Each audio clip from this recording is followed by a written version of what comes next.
எப்படி புரிந்து கொள்வது? ஆனால் கடவுள் ஒருவரே என்கிற செய்தி, அந்த உலகத்தில் இருக்க மக்கள் எல்லாம் கடவுளுடைய பிள்ளைகள் தான், அது யாதும் ஊரே யாவரும் கேளீர் என்று சொல்லி, அதனால்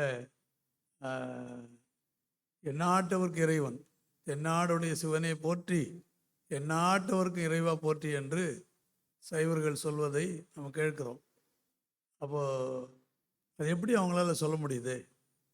தென்னாட்டவர்கள் வழிபடுகிற சிவன் தான் உலகம் முழுவதும் இறைவனாக அறியப்பட்டு ஆராதிக்கப்படுகிறார் என்கிறது தான் இந்த சைவ சித்தாந்தத்தினுடைய பிழிவாக இருக்கிறது. அதனால் எப்படி அவங்க சொல்கிறாங்க? அப்போ அவங்க வழிபடுகிறது என்ன அப்படின்றதெல்லாம் நம்ம உள்ளடக்கிய காரியங்கள் தான். ஒரே மந்தை ஒரே மேய்ப்பன். அதனால் இந்த செய்தியை சொல்வதற்கு தான் இந்த முயற்சிகளை நாம் எடுக்கிறோம். ஆகையினால் கடவுளுக்கு எதிரான எந்த காரியத்தையும் இங்கே நீங்கள் அறிய முடியாது. கடவுளுடைய காரியம் எதுவோ அதைத்தான் நாம் இங்கே தியானிக்கிறோம். அதனால் அதை பைபிள் அடிப்படையில் நமக்கு கொடுக்கப்பட்டு, அது மற்ற புத்தகங்கள் நம்பிக்கைகள் இருந்தாலும் அதை எல்லாத்தையும் ஒன்றிணைக்கிற ஒன்றுபடுத்துகிற வேலையில் தான் கடவுள் நமக்கு பரிசுத்த ஆவியை தந்திருக்கிறார். ஸோ யூனிவர்சல் ரிலீஜியன் அப்படின்னு சொல்லுவாங்க. அப்படின்னா என்ன அர்த்தம்? ஒவ்வொரு மதத்துக்கும் ஒவ்வொரு தியாலஜி வச்சுருப்பாங்க. ஸோ அப்போது ஒரு இறையியல் என்பது அந்தந்த மதத்துக்கான இறையியலாக இருக்குது. அப்போது ஒரு மதத்துக்கு ஒரு கடவுளா அப்படின்னு ஒரு கேள்வி வருது. கடவுள் ஒருத்தர் தானே, அப்போது எல்லாருக்கும் உரியவர் தான் கடவுள். அப்போது அவர் அப்பான்னு தான் கூப்பிடணும் அப்படின்னா அவர் உலகத்தில் இருக்க எல்லாருக்கும் அப்பா அப்படின்ற உண்மையை சொல்லி தந்தவர் தான் இயேசு. அதனால தான் தனக்கும் அப்பா அப்படின்னு சொல்லி தான் பிதா சொன்னதை நான் செய்கிறேன் அப்படின்னு அவர் சொல்லி கொடுத்தார். அதனால் அப்போ கடவுளுடைய குமாரனாக அவர் பூமிக்கு வந்தார் என்கிற இந்த உண்மையை புரிந்து கொண்டு உலகம் முழுவதும் கடவுளோடு இணைக்கப்படுவதற்காக, உலக மக்களை ஒன்றிணைப்பதற்காக வந்தவர் தான் இயேசு. அதனால் பிரிந்து போனவங்க, அறியாமல் இருக்கிறவங்க, கெட்டு போனதை அவர் ரட்சிக்க வந்தார் என்கிற அந்த உண்மையை புரிந்து கொண்டு செயல்படுவதற்காகத்தான் நாம் இந்த முயற்சி எடுக்கிறோம். அதனால் தியாலஜியிலிருந்து நம்ம என்ன பண்ணுறோம்? யூனிவர்சல் தியாலஜிக்கு வரோம். அதனால் ஒரே ஒரு சபை, இப்போ சபை பிரிவுகள் நிறைய இருக்குது, அதுபோல் மத பிரிவுகள் இருக்குது. ஸோ அது சபையை பிரிவுன்னு சொல்கிறோம், ஆனால் மதத்தை வேறு, அதை மதங்களே வேறு மதங்கள் சொல்கிறோம். அது மொழியினாலையும் அந்த கலாச்சாரத்தினாலையும் அவர்களுடைய வழிபாட்டினாலையும் இந்த வித்தியாசங்கள் ஏற்பட்டிருக்கிறது. ஆனால் சொல்லப்படுகிற கருத்து என்ன என்கிற அந்த அடிப்படையை நாம் புரிந்து கொண்டு கடவுளோடு ஒன்றாக மகிழ்ச்சியாக என்ன செய்யணும்? மற்ற மக்களோடும் வாழ்வது, அந்த ரிலீஜியஸ் டாலரன்ஸ். அதனால் அந்த சமூக நல்லிணக்கம் எப்படி மற்ற மக்களோடு என்னால் சந்தோஷமாக அன்பாக இருக்க முடியும்? அதனால் ஒரு மனிதனை ஒரு மனிதனாக பார்க்குறது எப்படி? அதனால் ஒரு மனுஷன் இன்னொரு மனுஷனை மிருகமாக நினச்சிட்டு இருக்கிறான். இவனை மனுஷனாக நினைக்கிறான், ஆனால் அடுத்தவனை மிருகமாக நினைக்கிறான். இவனுக்கு 2 கண்ணு தான் இருக்குது, அவனுக்கு 2 கண்ணு தான் இருக்குது. அவனுக்கும் அதே மூக்கு தான், அவனுக்கும் அதே கால் தான், அதே பாய் தான், அதே இதுதான். நிறத்தினால வித்தியாசம் இருக்கலாம். அது எங்கெங்கே எந்த ஊரில் இருக்கிறானோ அந்த ஊரினுடைய கலர் அந்த தட்பவெப்ப நிலைகள் நிமித்தமாக மாறுகிறது. அவ்வளோதானே தவிர உலகத்தில் எந்த மனுஷனும் எல்லாரும் கையில் தான் சாப்பிட்டாகணும், வாயில் தான் மென்னாகணும் இல்லை. எல்லாருக்கும் ஒரே மாதிரி தான் கடவுள் வச்சுருக்கிறார். ஆனால் இதை கூட அடிப்படை அறிவை தெரியாமல் வாழ்கிறவனை எப்படி ஒரு மனுஷன் சொல்ல முடியும்? அதனால் மனித மிருகங்களாக வாழ்கிறதுக்கு சில பேர் முன் தன்னை மிருகமாகவே ஆக்கிக்கிறாங்க. அது எப்படி மிருகமாகனா, கடவுளை அறியாமல் ஆக்குறவன் ஒரு பக்கம் இருக்க, ஆனால் கடவுளை அறிந்து நிறைய பேர் மிருகங்களாக மாறியிருக்காங்க. கடவுளை அறியறதுக்கு முன்னாடி நல்லா இருந்தேன், கடவுளை அறிஞ்ச பிறகு மிருகமாயிட்டேன் அப்படின்னா அது எப்படி அறிய முடியும்? அப்போது கடவுளை அறியல, அவன் என்ன செய்தான்? கடவுளுக்கு எதிராக அல்லது கடவுளை விட்டு விலகி போயிட்டு இருக்கான் அப்படின்னு தான் பொருள். அதனால் இந்த உண்மைகளை, சத்தியங்களை உங்களுக்கு நாங்கள் அறிவித்து கொண்டிருக்கிறோம். அதனால் உங்கள் வாழ்க்கைக்கு, வாழ்வியலுக்கு இறை நம்பிக்கைக்கு ஆன்மீகத்துக்கு தேவையான கருத்துக்கள் உள்ளடக்கிய தான் நாங்கள் வந்து இந்த காரியங்களை பேசுகிறோம். ஆனால் இந்த அறிவர் ஆராதனையில் வருகிற நீங்கள் மிகுந்த பாக்கியம் பெற்றவர்கள் தான் என்று சொல்ல வேண்டும். ஏன்னா இதெல்லாம் வந்து ஒரு சாராக பிழிஞ்சு உங்ககிட்ட கொடுக்கறது, அது உங்களுக்கு நிறைய காரியங்கள் தெளிவுபடுத்தப்படும். நீங்கள் இன்னும் மற்றவங்களோட பேச ஆரம்பிக்கலன்னு நினைக்கிறேன். யாரெல்லாம் பேசிக்கிட்டு இருக்கீங்களோ அவங்களுக்கு தெரியும். ஏன்னா என்ன மாதிரி நம்பிக்கைகளிலே உலக மக்கள் இருக்கிறாங்க அப்படின்றது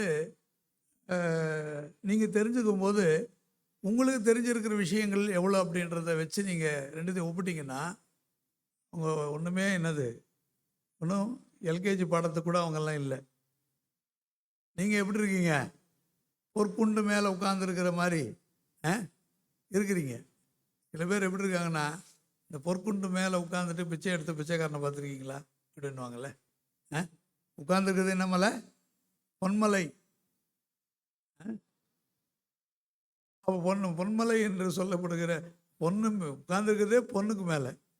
ஆனால் வந்து ஒன்றும் இல்லாத மாதிரி பிச்சை எடுத்துகிட்டு இருக்கிற மக்களை பார்க்கும்போது எவ்வளோ வேதனையாக இருக்குல்ல.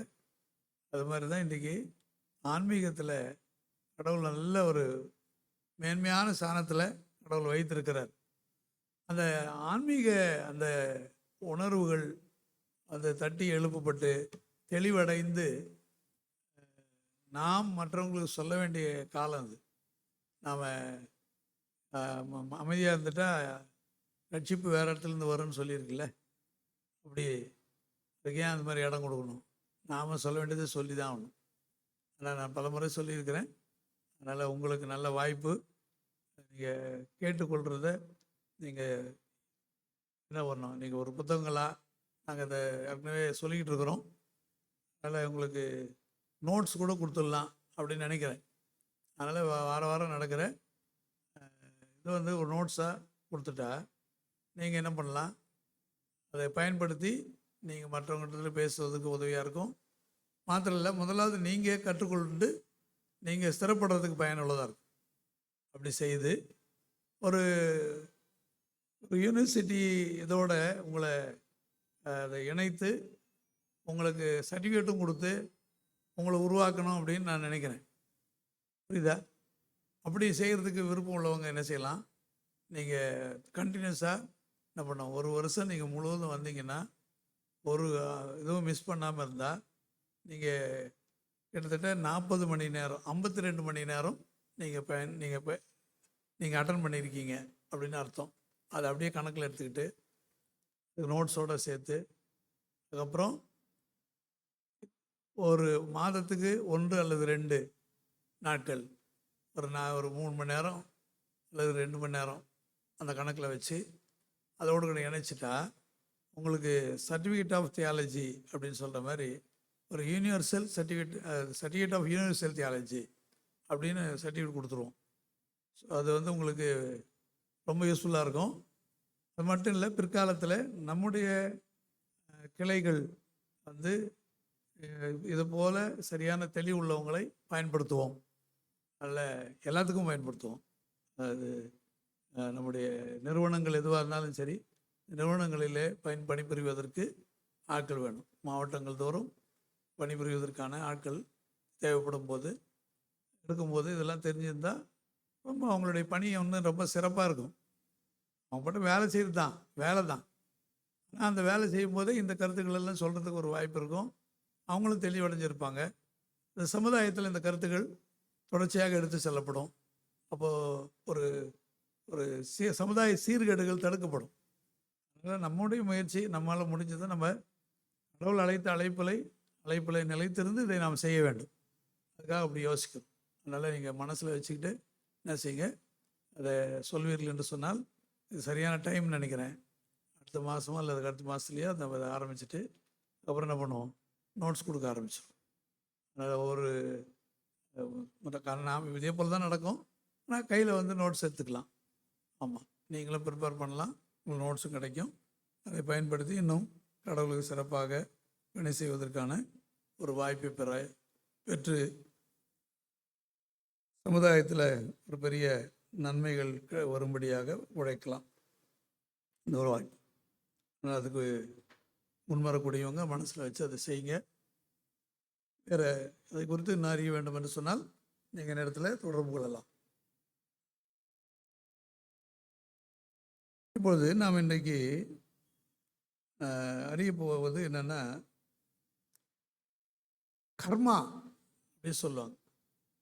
கர்மா தியரின்னு அது ஒரு நம்ம இந்திய தேசத்தில் பார்த்திங்கன்னா ஒன்று இப்போ கூட பார்த்திங்கன்னா பரவாயில்ல என்ன சொல்கிறாங்கன்னா, அது அவங்க கர்மா வேலை செய்யுது அப்படின்றாங்கல்ல.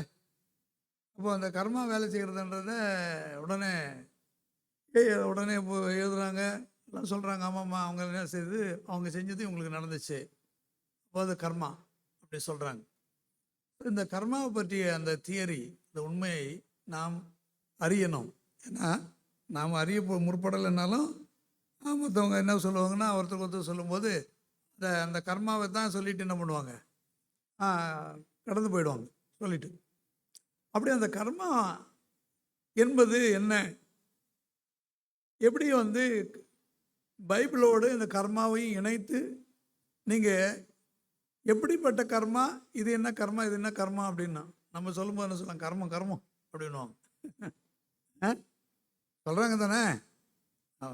அப்படின்னா என்ன அர்த்தம், இது விரும்பாத ஒன்று, ஏன் இது மாதிரி நடக்குதோ தெரியலையே, இதெல்லாம் வேணாம் அப்படின்னு சொல்கிற மாதிரி நம்ம சொல்கிறோம். அப்போ இந்த கர்மா தியரி என்ன சொல்லுகிறது, எங்கன்னா நம்புகிறாங்க மக்கள் மத்தியில் இருக்கிற அந்த பதிந்து போயிருக்கிற சில காரியங்கள் பல நூற்றாண்டுகளாக இந்த இந்திய ஆன்மீகம் எப்படி கடந்து வந்திருக்கிற அந்த பாதை, அந்த வரலாறுகளை நாம் கொஞ்சம்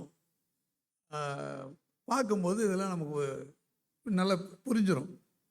அப்படி பார்க்கும்போது 3 விதமான கர்மா. நான் 2 நாளைக்கு முன்னாடி காலையில் எழும்பும்போது சாஞ்சித்த கர்மா அப்படின்னு எனக்கு ஒரு தூங்கி எழும்புறேன் ஜெபம் பண்ணுறதுக்கு, சாஞ்சித்த கர்மான்னு எனக்கு டக்குன்னு ஒரு ஞாபகத்துக்கு வந்துச்சு. அதான் நான் படித்தது தான். இந்த சாஞ்சிதா கர்மா அப்படின்ற இந்த காரியங்கள் நான் ஜெபம் பண்ணிட்டு நான் போனேன். பார்த்தா அன்றைக்கி ஒரு நாளைக்கு ஒருத்தருக்கு ஜெபம் பண்ணுறதுக்கு கூப்பிட்டாங்க. இந்த சாஞ்சித்த கர்மா எப்படி அங்கே அந்த தொடர்புடையது அப்படின்றத அறியும்படியாக எனக்கு ஒரு வாய்ப்பையும் பெற்றிருந்தேன். அதோடு அன்றைக்கி அவங்களுக்கு போய் சொல்கிறதுக்கும் ஜெபம் பண்ணுறதுக்கும் ஒரு வாய்ப்பு கிடைச்சிது. புரியுதா? ஸோ அதுதான் நான் உங்களுக்கு மத்தியில் நான் சொல்கிறேன். பிறவி வினை என்று சொல்லி வினைகளின் அடிப்படையில் சொல்லப்படுவது தான் இந்த கர்மா. அந்த கர்மாவை முற்பிறவி பயன் அப்படி சொல்லி பாருங்க, அந்த முற்பிறவி பயனை தான் சாஞ்சித கர்மா அப்படின்னு சொல்லிட்டு சொல்லப்படுது. அப்போ போன பிறவிக்குதே நான் போன பிறவியில் நான் இருந்தேன்னா அப்படின்னு சொல்லி கேட்டால், போன பிறவியில் இருந்தேன்னா அப்போ எப்படி இருந்தேன், புரியுதா? நான் பிறக்கிறதுக்கு முன்னாடி இருந்தேனா, இருந்தால் நான் எப்படி இருந்தேன், நான் செத்த பிறகு இருப்பேனா, இருந்தால் எப்படி இருப்பேன், அப்படியானா நான் எப்படி வாழணும்? இதுக்கு பதில், இந்த 5 கேள்விகளுக்கும் பதில் சொல்வது தான் ஒரு மதம். அதை உலகத்தில் இருக்கிற அதாவது பெரிய மதங்கள் எல்லாமே இந்த 5 கேள்விகளுக்கு பதில் சொல்லுகிறது. சில மாதங்களுக்கு முன்பாக இங்கே ஒருத்தர் உட்கார்ந்தார். நான் ஆஸ்திரேலியாவிலேருந்து இப்போ நியூசிலாண்டிலேருந்து வரேன், அதனால் எனக்கு பாரத் பற்றி எனக்கு ஒரு எங்கே போனாலும் உயர்ந்த இடத்துல இருக்குது அப்படி இப்படின்னு சொல்லி அவர் ஒன்றா பேசிகிட்டு இருந்தார். அப்போ அவருக்கு எதுவும் தெரிஞ்சது அவர் பேசுகிறார். அவருடைய கேள்விகளுக்கு என்ன பதில் அப்படின்ற ஒரு கேள்வி வரும். நம்ம மதத்தின் சார்ந்து நமக்கு சில கருத்துக்களை சொல்லும்போது அது கிறிஸ்தவ மதம் அப்படி சொல்லிடுவாங்க. உடனே அது அது இந்து மதம், இது உடனே அவன் இந்து, இவன் கிறிஸ்டினு, அவன் முஸ்லீமு, ஆனால் அந்த மதத்துக்கு இதுக்கு சம்மந்தம் கிடையாது, அவங்க இவங்களும் வேண்டாம், தேவையில்லை போகணும். கிறிஸ்தவன் ஆனாலும் சரி, முஸ்லீம் ஆனாலும் இந்துவானாலும் சரி, நீ சோறு தின்னு தான் ஆகணும். நான் சோறே தின்ன மாட்டேன் அப்படின்னு சொல்ல முடியுமா? நான் இந்த மதத்தில் இருக்கிறேன், நான் சோறு தின்னாமல் செத்து போகிறேன் அப்படின்னா, ஜெயின மதத்தில் சோறு தின்னாமல் சாகிறது இருக்குது. ஏன்னா உயிரை கொல்லக்கூடாது என்பதுக்காக. அந்த உயிர் இல்லாத இருக்கா? தண்ணி குடித்தா தண்ணியில் என்ன இருக்குது? பாக்டீரியாஸ் இருக்கா இல்லையா? இருக்குது. அதை நீங்கள் பூத கண்ணாடி வச்சு பார்த்தீங்கன்னா தெரியும். தண்ணி குடிக்கிறதே நிறுத்திடுவீங்க. லேபில் எடுத்துன்னு போய் தண்ணியை லென்ஸ் வச்செல்லாம் பார்த்து பழகின பிறகு தண்ணி குடிக்கிறதுக்கே பயமாக இருக்குது. அதை நல்லா வந்து காய்ச்சி அதை வடிகட்டி திருப்பி எடுத்தால் கூட அது தூசி போன மாதிரி தெரியல. அது போட அங்கங்கே அப்படியே தூசி பணத்துக்குன்னே சுற்றினுக்குது. ஏதாவது அப்புறம் அதுக்கு மேலே வடிகட்டி அதுக்கு மேலே வடிகட்டி அப்படி குடிச்சிக்கலாம் பார்த்து கடைசியில் இப்படின்னு சொல்கிறான், நீ ஒன்றுமே இல்லாமல் வடிகட்டி இப்படி வந்து மினரல் வாட்டராக குடித்து பாடியில் ஒரு மினரல் இல்லாமல் போச்சுப்போ. ஆனால் டாக்டர் என்ன சொல்கிறாருன்னா, இனிமேல் கண்ட தண்ணியே குடிங்க, அப்போ தான் உங்கள் பாடிக்கு மினரல்ஸ் கிடைக்கும் அப்படின்னு சொல்கிறாரா இல்லையா? ஏன் டாக்டர்கிட்ட போனதே கிடையாதா? தண்ணி குடிக்கும்போது மினரல் வாட்டர் வந்து குடிக்காதீங்க. மினரல் வாட்டர் குடிக்கலாம், ஆனால் மினரல் வாட்டர் மட்டுமே குடிச்சிருந்தீங்கன்னா உங்கள் உடம்புக்கு தேவையான இரும்பு சத்து இல்லாமல் போயிடும். ஆனால் உங்கள் உடம்புல தேவையான சத்துக்கள் எல்லாம் இந்த பூமியிலேருந்து தான் நீ வந்திருக்கிற. ஆனால் இந்த பூமியிலேருந்து எடுக்கப்படணும். ஆனால் தண்ணி இந்த பூமியிலேருந்து தான் வருது. மேலேருந்து வந்தாலும் அது பூமிக்குள்ளே போய் பூமிக்குள்ளேருந்து எடுத்துக்கிறோம் நம்ம. அப்படி எடுக்கும்போது அந்த மண்ணிலேருந்து எடுக்கப்படுகிற அந்த தண்ணிக்குள்ளே என்ன இருக்குன்னா, அந்த பாடிக்கு தேவையான மினரல்ஸ் இருக்குது. அதனால் என்ன பண்ணிருக்கு, அந்த தண்ணியை நீ அப்படி குடி. அதை காய்ச்சி குடிக்கலாம். அதுதான் ரொம்ப காய்ச்சிடாத, அதை லிமிட்டாக தான் காய்ச்சணும். அதில் அதில் கிருமி இருக்கிறதா நம்ம நினைக்கிறோம், ஆனால் அது நல்லதை செய்யக்கூடிய இது அதெல்லாம் இருக்குது. அது மினரல்ஸாக இருக்குது அப்படின்லாம் பார்க்குறோம். ஆனால் நம்ம என்ன பண்ணுறோம், பூத கண்ணாடியை வச்சு பார்க்குற மாதிரி எல்லாம் பார்த்து கடைசியில் சோறே வேண்டான்ற நிலைமைக்கு போயிட்டு பட்டினியை கிடந்து செத்துற மாதிரி ஆயிடுறாங்க. அப்போ எந்த இடத்துல அந்த நம்பிக்கைக்குரியவர்களாக இருந்தாலும் சரி, இந்த உலகத்தில் வாழ்வதற்கு அவங்க சாப்பிடணும், அவங்க ரெஸ்ட் எடுக்கணும், அவங்கள தூக்கணும், இதெல்லாம் அடிப்படைகள். இந்த அடிப்படையான வாழ்க்கை முறைகளோடு இணைத்து கொஞ்சம் நம்ம சேஞ்ச் பண்ணிக்கலாம். தூங்குறது சரி, ரைட்டு, நல்ல ஒரு அந்த வசதி வாய்ப்புகளை பயன்படுத்துறது தான் வித்தியாசம் இருக்குது. வேறு என்ன இருக்குது? ஆனால் தூக்கம் வந்து ஒரு மனுஷனுக்கு ரோட்டில் படுத்த தூக்கம் வர்றதா? பிளாட்ஃபார்ம் படுத்த தூக்கம் வர்றது? எனக்கு வராதுங்க. உன்னை வர வைக்கலாமா? 2 நாள் உனக்கு தூங்காமல் வேலை வாங்கினா போதும், அடுத்த நாள் என்ன ஆகிடும்? ஆனால் அப்படியே அலாதி தூக்கம் வரும். எங்கே? மண்ணில் படுத்து தூங்குறது. அந்த அனுபவம் வரல. அப்போ எல்லா மனுஷர்களுக்கும் இந்த உலகத்தில் வாழ்கிற வாழ்க்கை என்பது சேம். தப்ப முடியாது. யாருக்கா இருந்தாலும் சரி, பணக்காரனுக்கு ஏழைக்கும் எல்லாருக்கும் ஒரே விதமாக சம்பவிக்கிறது. எல்லாரும் அந்த கடந்து தான் வந்தாகணும். இல்லை, ஒரு உயர்வுகளில் வாழ்கிறவங்க இல்லாதவங்களை பற்றி நினைக்கிறதுக்கு இதெல்லாம் வந்து ஒரு தியரியாக நமக்கு சொல்லி கொடுக்கப்பட்டிருக்கின்றது நம்ம புரிஞ்சுக்கணும். அப்போ இந்த சாஞ்சித கர்மா அப்படின்னு சொன்னால், முதலாவது கர்மாவை 3 விதமான கர்மாவை சொல்லியிருக்கு. ஆனால் சாஞ்சித கர்மா என்பது போன பிறவி இந்த பிறவின்னு சொல்கிறாங்களே, எல்லாத்தையும் சேர்த்து ஒரு மூட்டை. இது வரைக்கும் எவ்வளோ பாவம் போன பிறவியில் நடந்ததோ அதையும் இந்த பிறவியில் நடக்கிற பாவத்தையும் மொத்தமாக சேர்த்தா வரக்கூடிய ஒரு மூட்டைக்கு பேர் தான் சாஞ்சித கர்மா. அப்போ அதுக்கு பேர் என்ன? கர்மா பாவ மூட்டை. அதனால தான் நம்ம சொல்லும்போது கர்மான்னு ஒன்று உன்னை சீச்சி அப்படின்னு சொல்கிறோம் இல்லையா? என்னத்துக்கு அந்த பாவ மூட்டையை எடுத்து திருப்பி ஞாபகப்படுத்தினீங்கிற, தூக்கி குப்பையில் போட்டு அப்படி சொல்லுவாங்கள்ல. அப்போ இந்த கர்மா அப்போ இந்த சாஞ்சிதம் என்பது போன பிறவியிலிருந்து இந்த பிறவிக்கும் வந்து இந்த பிறவிலையும் வந்து என்ன செய்யுது, சேர்ந்துக்குச்சு அப்படின்றத அந்த நம்பிக்கையில் தான் அந்த சாஞ்சித கர்மா விளக்கப்படுகிறது. 2வதாக பார்த்தீங்கன்னா பிராப்ரத்த கர்மா. பிராப்ரத்த கர்மா அப்படின்னா போன பிறவியினுடைய பலன் இந்த பிறவியில் நான் அனுபவிக்க வேண்டியது எதுவோ அது பிராப்ரத்த கர்மா. அப்படின்னா இன்னும் கொஞ்சம் இருக்கு மூட்டை, இனி அடுத்த ஜென்மத்துக்கும் வந்துடும். ஸோ அடுத்த ஜென்மத்தில் அனுபவிக்க போகிறத விட்டுட்டு இப்போ தற்காலத்தில் நான் அனுபவிக்கிறதுக்காக பிரித்து கொடுக்கப்பட்டிருக்கிறதான அந்த வினைகள், அதை பிராபிரத்த கர்மா அப்படின்னு சொல்லிட்டு இப்போ நிகழ்வது அப்படின்னு சொல்லி பார்க்க. இதுக்கு அடுத்து மூன்றாவதாக சொல்லப்படுகிற அந்த கர்மாவை பற்றி பார்த்தீங்கன்னா ஆகாமிய கர்மா. இந்த ஆகாமிய கர்மா என்பது என்ன அப்படின்னு பார்த்தீங்கன்னா, நான் இனி வரப்போகிற வாழ்க்கைக்கு இப்போது தற்காலத்தில் ஏற்படுகிற வாழ்கிற நான் சேர்க்கிற அந்த பாவ மூட்டை இருக்குல்ல, இந்த மூட்டையினுடைய பலன் எதிர்காலத்தில் வரப்போகுது. ஆனால் எதிர்காலத்துக்காக சேர்த்து வைக்கப்படுகிற பாவம் செய்கிறது இந்த காலத்தில், ஆனால் அது என்ன ஆகுது, எதிர்காலத்துக்கு அது அப்படியே அக்குமுலேட் ஆகி அது அப்படியே ஸ்டாக்னேட்டாக நிறுத்தப்படுது. அது ஃபியூச்சரை பாதிக்கக்கூடியது. அப்போது பாஸ்ட்டு, ப்ரெசன்ட் அண்ட் ஃபியூச்சர், அதில் கடந்த காலம், நிகழ்காலம், எதிர்காலம் என்கிற முக்காலத்துக்கு உரிய காரியத்தை உள்ளடக்கி தான் இந்த 3 கர்மா தியரியும் நமக்கு கொடுக்கப்பட்டிருக்கிறது. அப்போது அந்த முக்காலத்தினுடைய இந்த காரியங்களை ஒரு மனிதன் அனுபவிக்கிறான்.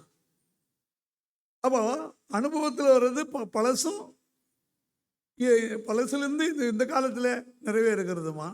அப்போ இந்த 2 கர்மா, சாஞ்சித கர்மாவும் பிராபிரத கர்மாவும் நமக்கு தெரிந்த ஒரு விஷயமாக இருந்து கொண்டிருக்கிறது. இனி ஆகாமியம் என்பது இனிமே ஏற்பட போகிறதா இருக்கிறது. அப்போது இந்த தியரியில் 2 விதமான தியரி நான் சொல்லியிருக்கிறேன். அதாவது ஃபிலாசபியில் என்ன பண்ணுவாங்கன்னா, ஹெட்டிங் டு த கொலிஷன் அப்படின்னு சொல்லுவாங்க. இது யூரோப்பியன் ஃபிலாசபியில் இருக்குது. அப்போ ஆனால் இந்தியன் இதோட இணைக்கப்பட்ட ஒரு விஷயம், ஆனால் யூரோப்பியன் ஃபிலாசபியில் இருக்குது. பட் அது இந்திய தத்துவம்னு சொன்னால், இந்திய தத்துவம் என்பது ஒரு பாயிண்ட்லேருந்து ஒரு அடுத்த பாயிண்ட்டுக்கு திருப்பி வந்துடும். அது சர்க்கிள் தியரி அப்படின்வாங்க. ஒரு புள்ளியிலேருந்து ஆரம்பிக்கிற ஒரு மனிதனுடைய வாழ்க்கை திருப்பியும் அதே இடத்துக்கு சேர்ந்துடும் அப்படின்பது.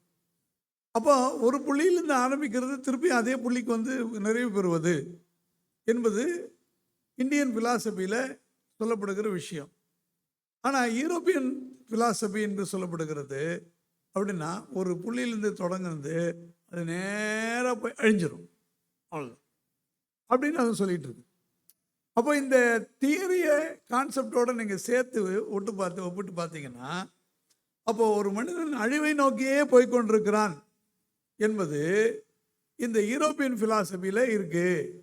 ஆனால் எங்கே தொடங்கணுமோ அங்கேயே நம்ம சேர்ந்துருவோம் அப்படின்பது இந்தியன் ஃபிலாசபியில் இருக்குது. அப்போ இந்த தியரியை, இந்த ஃபிலாசபியோட இந்த தியரியை நீங்கள் ரெண்டுத்தையும் நீங்கள் இணைச்சி பார்க்கும்போது இப்போ கடவுள் நம்பிக்கைகள் எல்லாம் உள்ளே வருது. அந்த கடவுள் நம்பிக்கைகளில் ஒரு மனிதன் எப்படி அவன் அதிலிருந்து விடுபட முடியும் அப்படிங்கிற செய்திகளை நாம் இணைக்கும் பொழுது இந்த உண்மைகள் உங்களுக்கு புரிஞ்சிடும். அல்லேலூயா, அல்லேலூயா. அப்போ எனக்கு ஒன்று என்ன தெரியுதுன்னா, நான் அப்போ இன்னைக்கு எனக்கு ஏற்படுகிற கஷ்டங்களுக்கு இப்போது நான் ஒன்றும் பண்ணவே இல்லையே, அது தானாக நடக்குதே. அப்போ இது நடக்குதுன்னா இது எதனால் நடக்குது? உங்கள் முன்னோர்களுடைய பாவம், உங்கள் தாத்தன் பாட்டன் முப்பாட்டன் செஞ்சது உன் வாழ்க்கையில் பழிக்குதுப்பா. அவங்க செஞ்சுட்டு போனது அந்த வினைகளினுடைய பலன் தான் இப்போ வினைப்பயன் இப்போ நடக்குது. அதில் அப்போ அதுக்கு நான் என்ன பண்ணேன்? இது கடவுள்கிட்டயே போனாலும் என்ன சொல்லுவாங்கன்னா, ஏற்றுக்கொள்றதுக்கு ஒத்துக்க மாட்டாங்க. ஆனால் ஒன்று மட்டும் ஒத்துக்குவாங்க, எங்கள் தாத்தா பாட்டன் சம்பாதிச்சது சொத்து எனக்கு பங்கு இருக்குது அப்படின்னு மட்டும். நான் தாத்தா சம்பாதிச்சலாம் எனக்கு தேவையில்லைங்க அப்படின்னு ஒருத்தனும் சொல்லவே மாட்டான்.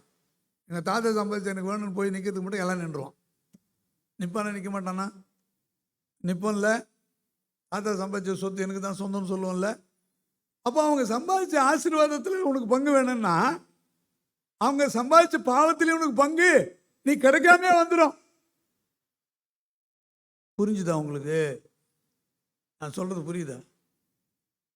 அப்போ அவங்களுடைய பாவத்தில் ஆசீர்வாதத்தில் பங்கு இருக்கும்போது அவருடைய பாவத்திலும் பங்கு இருக்கிறது என்கிற இந்த செய்தியை மறுக்க முடியாது. அதனால தான் இந்த தியரி என்ன சொல்லுதுன்னா, முற்பிறவியினுடைய பயன் இந்த பிறவியில் வருகிறது. ஆனால் அந்த முற்பிறவியில் வாழ்ந்தவர்கள் அதை ஜீன் அப்படி சொல்கிறோம். ஆனால் அவங்களுடைய ஜீன்லேயே வந்துருச்சு. அவன் சொல்லுவாங்க, அவங்க தாத்தா இப்படி தாண்டா இருப்பார், பொல்லாதவன் அவங்க தாத்தா, இந்த ஊரை அடிச்சு உலையில போட்டான் பாரு, அவன் பேரன் அப்படியே இருக்கிறான் அப்படி சொல்கிறாங்களா? சில பேர் சொன்னாங்க அவங்க அப்பா இப்படி தாண்டா, அப்பனுக்கு புள்ள தப்பாமல் பிறந்தான் பாருங்க அப்படின்னு சொல்கிறாங்களா? என்னடாடா என்னது, விளையும் பயிர் முளையிலேயே தெரியுமா? என்னது இந்த வயசுல இவர் இப்படி பண்ணுறாரு? எங்கே போய் கற்றுட்டு வந்தார் இவர்? எப்படி இது நடக்குது? எல்லாம் ஆக்ஷன் எல்லாம் எல்லாமே ஒரே மாதிரி இருக்கே. இப்போ இந்த ஆக்ஷனுக்கு ரியாக்ஷன் வரும்ல. அப்போ அவர் ஏற்கனவே செஞ்சு ஆக்ஷன் பண்ணார், அதுக்கு ரியாக்ஷன் அவருக்கு கிடைச்சிருக்கும். ஆனால் அதனுடைய பலன் என்னாவது சேர்த்து வச்சு அடுத்த ஜென்மத்துக்கு வந்துருக்குது. நாளைக்கு ஒன்றும் பண்ண முடியாதுங்க, அது நடந்தே தீரும். அதனால் இன்றைக்கி பாருங்கள், இந்த முனிவர்கள் அப்புறம் இந்த சாமியாருங்கிட்ட அதுபோல் இந்த உங்ககிட்ட போகும்போது ரோசி ஜோசியம் கைரேகை அது இதுன்னு சொல்லி பல விதங்களில் இந்த நம்பிக்கைகள் காணப்படுகிறது. அது தவிர்க்க முடியாதது தான், அது இருந்துகிட்டு தான் இருக்கும். ஆனால் அதில் போய் உண்மையை காண்பது, எப்பொருள் யார் யார் வாய் கேட்பினும் அப்பொருள் மெய்ப்பொருள் காண்பது அறிவு. அப்போ ஒரு மனிதன் மெய்ப்பொருளை காண்பது எப்படி? நீ உண்மையை நீ கண்டுபிடிக்கணுமே. அவனை யார் என்னை விடுதலையாக்க முடியும்? அப்போ பவுல் சொல்றாரு, ஐயோ என்னை இந்த மரண சரீரத்திலிருந்து, என்னை பாவ சரீரத்திலிருந்து யார் என்னை விடுதலையாக்குவது? நான் விரும்புகிறதை செய்யாமல் விரும்பாததை செய்கிறேன் என்று சொல்லுகிறேன். அப்போ நல்ல புத்தியோட ஏன் இந்த கோண புத்தி வருது? நம்ம நினைக்கவே இல்லையே, தானாவே வருதே. கெட்ட எண்ணங்கள் வருதே, சொப்பனம் தேவையில்லாம் சொப்பனம்லாம் வருதே, தேவையில்லாதெல்லாம் சில சமயம் நடந்துருது. நம்ம பண்ண ஒழுங்காக போய் படாலும் ஒருத்தவங்க இடிச்சிடுவான். என்ன சொல்கிறது, நான் ஒரு பாவம் பண்ணல, நான் பாட்டு போயிட்டு இருந்தேன், அவன் இடிச்சிட்டான் சார். அவன் கால் கை நல்லா இருக்கு, என் கால் போயிடுச்சு, என்ன செய்யறது? உடனே சொல்லுவான், என்ன பாவம் பண்ணிட்டு வந்தானோ, அவன் பாட்டு போயிருந்தவன் காலை ஒடிச்சுன்னு போகிறான். ஏன்னா நரிமாயில் முகத்திலே முடிச்சியாடா? ஒரு பூனையாவது குறுக்க ஓட விடக்கூடாது.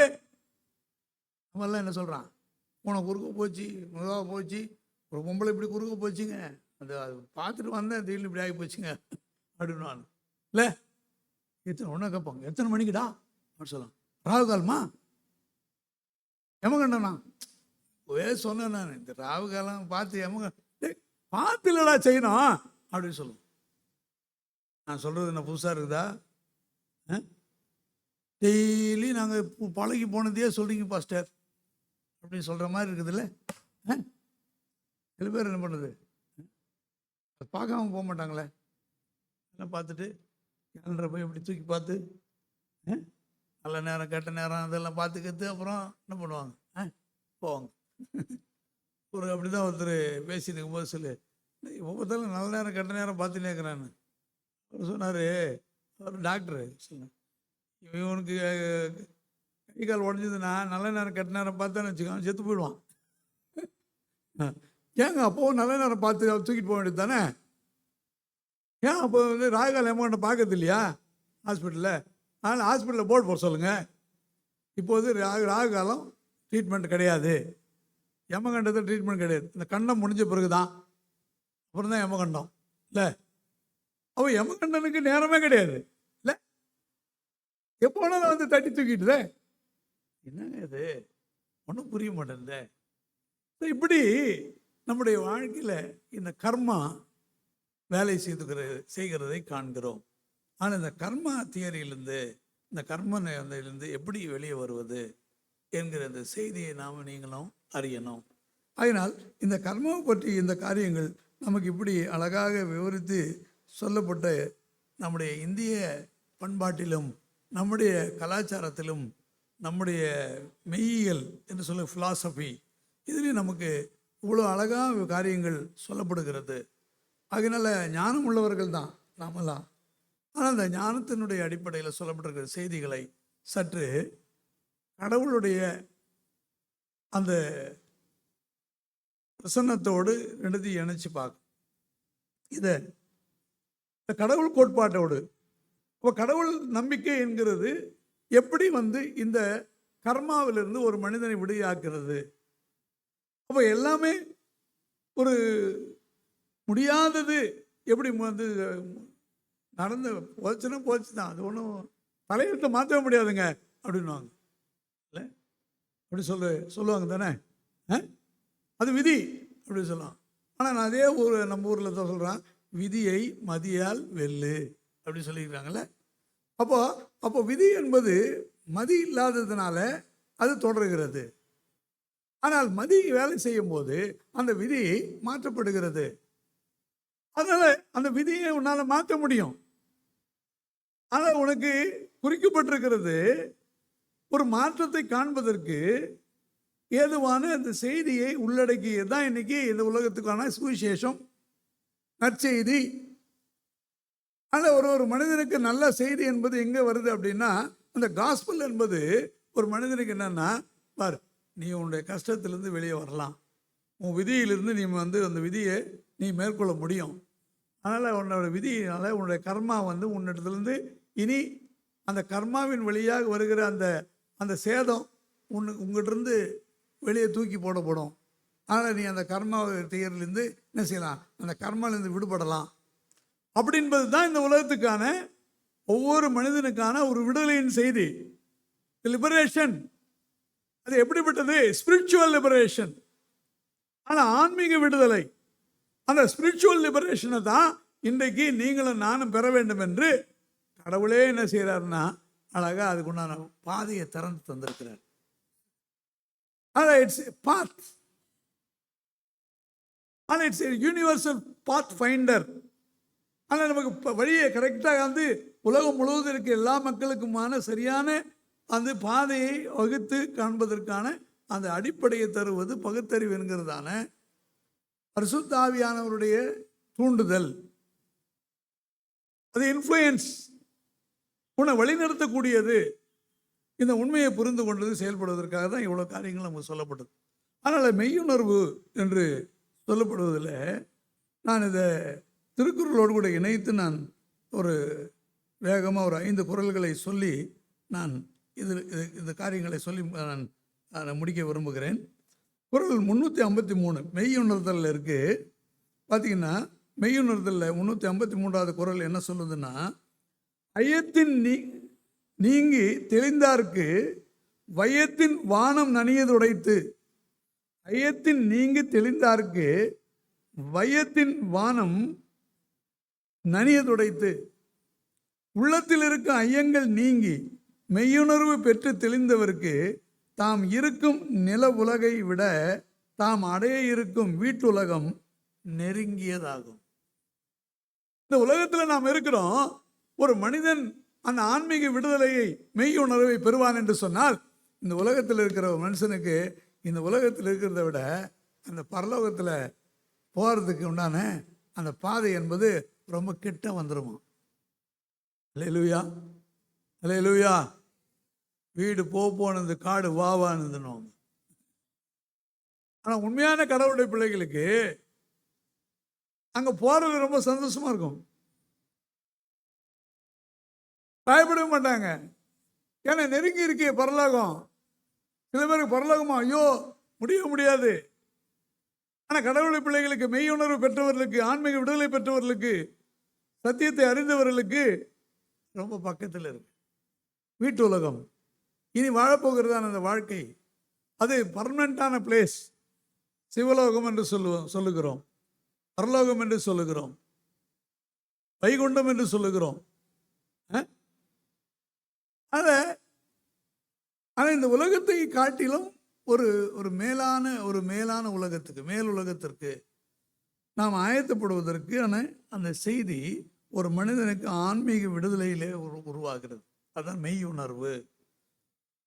மெய்யன்னா இந்த உடலில் இருக்கும்போது ஒரு உணர்வு வரணுங்க. உடலை விட்டு போன பிறகு வர்ற உணர்வெல்லாம் எந்த ஒன்று செயல்படாது. மனிதன் அந்த கடவுளாக ஆண்டவராக இயேசு ஈசன் என்ன சொல்கிறாரு அப்படின்னு பார்த்தீங்கன்னா, அழகாக அவர் ஐஸ்வர்யன் லாஸ்ட்ங்கிற ஓமையில் இந்த காரியங்கள் எல்லாம் அழகாக எடுத்து சொல்லியிருக்கிறார். அதனால் அவர் சொல்லும் பொழுது ஒரு மனிதனுடைய வாழ்க்கைக்கு பிறகு அவனுடைய வேண்டுதல் கேட்கப்படாது. அப்போ மெய் உணர்வு என்பது, மெய் என்பது உடல், மெய் வாய் கண் மூக்கு செவின்னு சொல்கிறோம் இல்லையா. அப்போ இந்த மெய் என்பது உடல். இந்த உடலில் உன்னுடைய ஆன்மா இருக்கிற காலத்திலேயே நீ என்ன பண்ணணும்னா ஒரு உணர்வடையணும். உடலில் இருக்கும்போது வருகிற உணர்வுக்கு பேர் தான் மெய் உணர்வு. இன்னொரு குரல் என்ன சொல்ல, மெய் உணர்வு. இதை நீங்கள் அதுக்கு முந்தின குரலில் பார்த்தீங்கன்னா அந்த 354வது குரலில் ஐயுணர்வு எய்திய கண்ணும் பயமின்றே மெய்யுணர்வு இல்லாதவர்க்கு. கண் இருக்குதான், இந்த கண் எதுக்கு?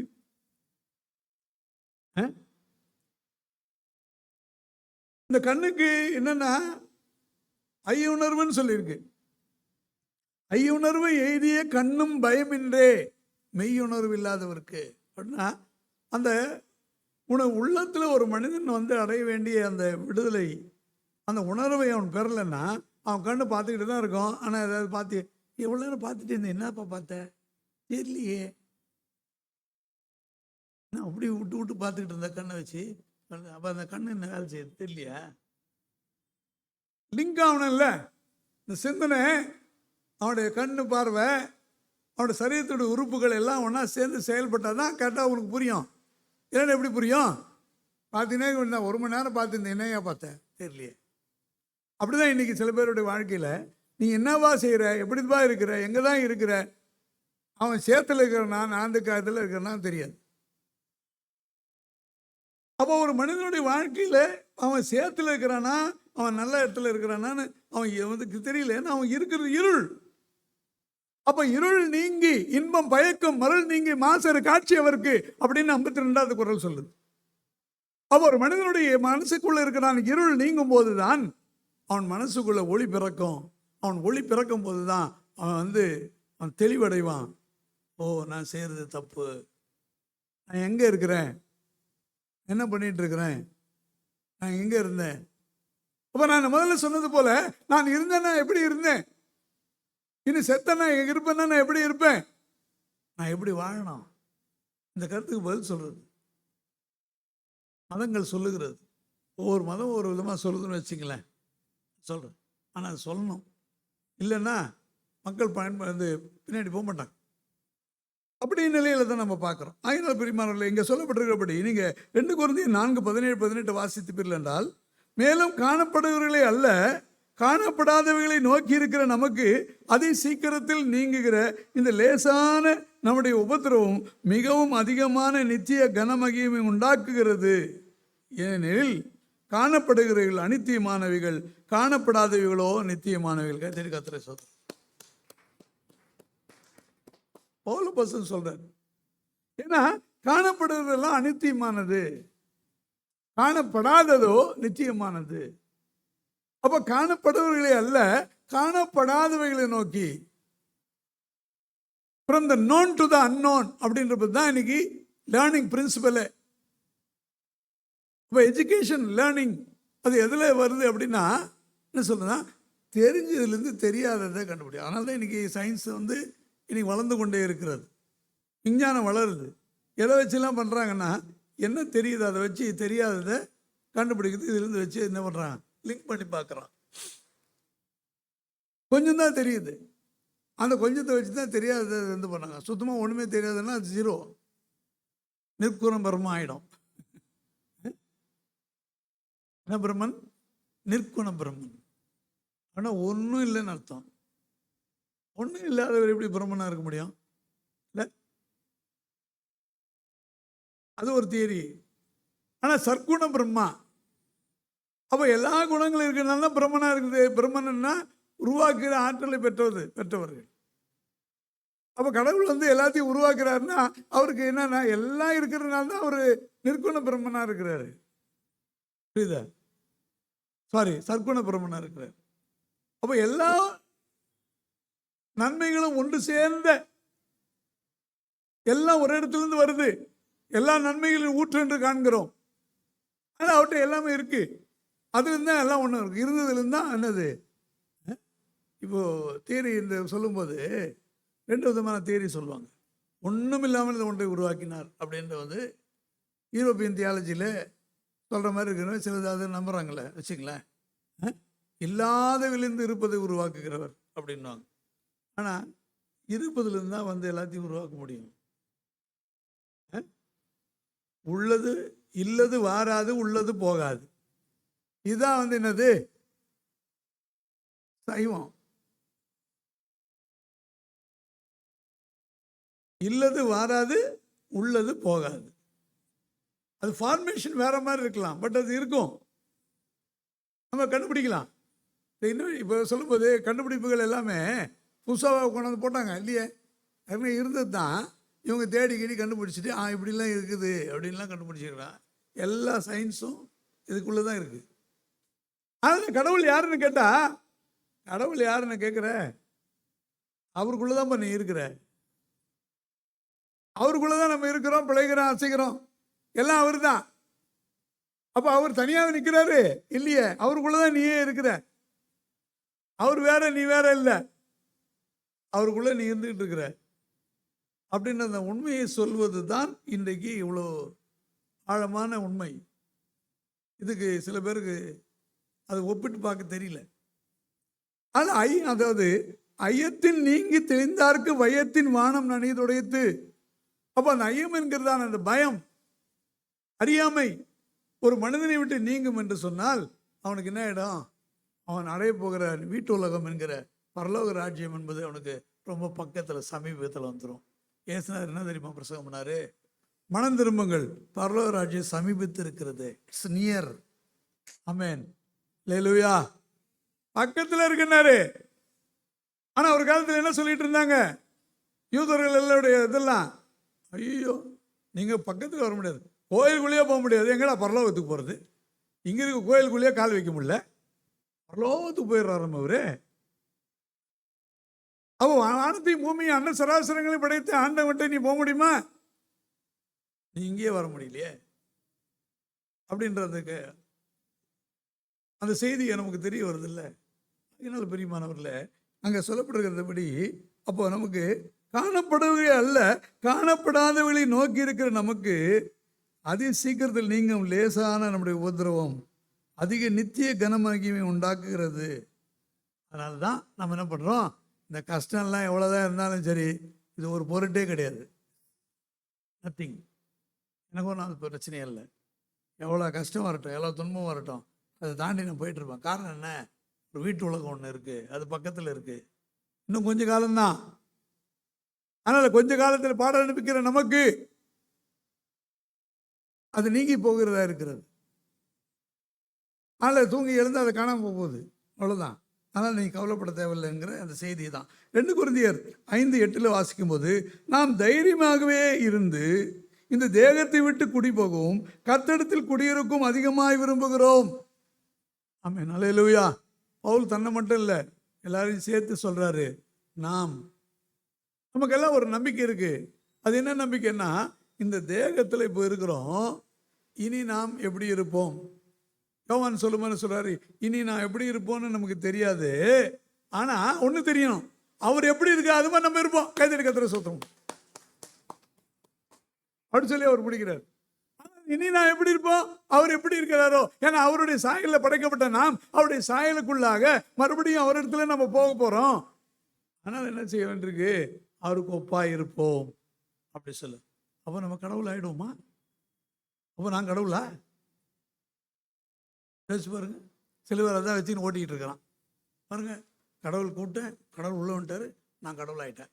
எல்லாரும் என்ன கும்பிடு? அகம் பிரம்மாஸ்மி. இதை ஒரு கோட்பாடாக வச்சுக்கிட்டு இப்படி ஜனங்களை அது அப்படின்னா கடவுளுக்குள்ளே, கடவுள் எனக்குள்ளே வந்துட்டார், நீங்கள்லாம் என்கிட்ட வந்துடுங்க அப்படி சொல்லிக்கிட்டு இருக்கிறாங்களே. நீங்கள் எப்படிப்பட்ட தெளிவு உங்களுக்குள்ள இருக்கு? அப்போ நீங்கள் கடவுளுக்கு நீங்கள் தூரமாக இருக்கீங்களா? கடவுளை நீங்கள் அறிந்து கொண்டால் கடவுள் உங்களோடு கூட இருப்பார். இதோ நான் வாசப்படியிலிருந்து கதவை தட்டுகிறேன், ஒருவன் என் சத்தத்தை கேட்டு கதவை திறந்தால் நான் உள்ளே பிரவேசித்து அவனோடு கூட நான் போஜனம் பண்ணுவேன் சொல்லு. இப்போ கடவுள் எங்கெங்கே இருப்பார்? எந்த மாதிரி இடத்த தருவீங்க அவருக்கு? வீட்டில் எந்த இடத்துல மூலையில் வச்சுருக்கீங்களா? சில ஒரு சின்ன ஓண்டு பொடி ஒரு அப்படி மடித்து உள்ள ஒரு சின்ன இதை வச்சு அப்படி கட்டி வச்சு உள்ள வச்சுட்டு ஏதோ பயங்கர சாமி இருக்குதுங்க உள்ள அப்படின்னு எடுத்துன்னு பார்க்கலாம். எல்லாம் பிச்சு பிச்சு ஆனால் ஒன்றுமே காணுமா அதெல்லாம் மாவு இருந்த மாதிரி இருக்குது. அதை காணாமல் போச்சு. அதுவும் சுற்றி வச்சு பத்திரமா இதுதான் கடவுள். ஏமாற்றக்கூடாது. தம்மை பரியாசம் பண்ண அவர் ஒட்டார். கடவுளை பரியாசம் பண்ண பார்க்கிறியா நீ? உன்னை அறியாமலே உனக்குள்ள கிரியை செய்யக்கூடியவர். நீ உணராம இருக்கிற. உன்னை தட்டினார்னா நீ ஜென்டலா கூப்பிடுறாரு. மனசை கொஞ்சம் மனசை திறப்பான்னா, நாங்கள் கோயிலை கட்டுறேன், உனக்கு அங்கே கட்டுறேன், அங்கே வச்சுக்கிறேன், உனக்கு எங்கே பண்ணுறேன், சாமிக்கு அது பண்ணுறேன், இது பண்ணுறேன். ஒருத்தருக்கு நல்ல வியாபாரி, அவருக்கு இங்கே ஒருத்தர் வேலை செய்ய வந்தார். அவர் சொல்லும்போது அவர் சொன்னார், ஐயா வந்து என் ஃப்ரெண்டு ஒருத்தர் இருக்கிறார், அவருக்காக ஒரு ப்ரேயர் பண்ணையா அப்படின்னு சொல்லி போனோம். அப்புறம் போய் பார்த்த பிறகு பார்த்தா அப்புறம் நமக்கு தெரிஞ்சவர் தான். அவர் சொல்ல நல்லா வட்டிக்கெல்லாம் விடுவார். அவருக்கு வியாபாரமே வட்டி கொடுறது. அடுத்தது பக்கத்தில் என்ன பண்ணுறது, ஒரு பெரிய ஒயின் ஷாப் வேறு. இவருக்கு சரி இவர் தான் எல்லாருக்கும் காசு கொடுப்பாரு, இவர்கிட்டயா காசு இல்லை, காசு அவர்கிட்ட இருக்குது எல்லாருக்கு. ஒயின் ஷாப் வேறு வச்சுன்னுக்கிறாரு. பரவாயில்ல, நல்ல வருமானம் தான். இவருக்கு என்ன கஷ்டம் தெரியலையே அப்படின்னு சொல்லி போய் பார்த்தாச்சுன்னா அவருக்கு அவர் பார்த்துட்டு அப்புறம் சொன்னார், இல்லை இது மாதிரி இப்போ உங்கள் ஃப்ரெண்டு சொன்னார், இங்கே வந்து பார்த்து தெரிஞ்சு எனக்கு நீங்கள் தெரிஞ்சவங்க தான், புது ஆள் கிடையாது, என்ன ஏன் பிரச்சனை அப்படின்னு சொல்லி கேட்கும்போது உடனே ஒரு காலை காட்டினார்.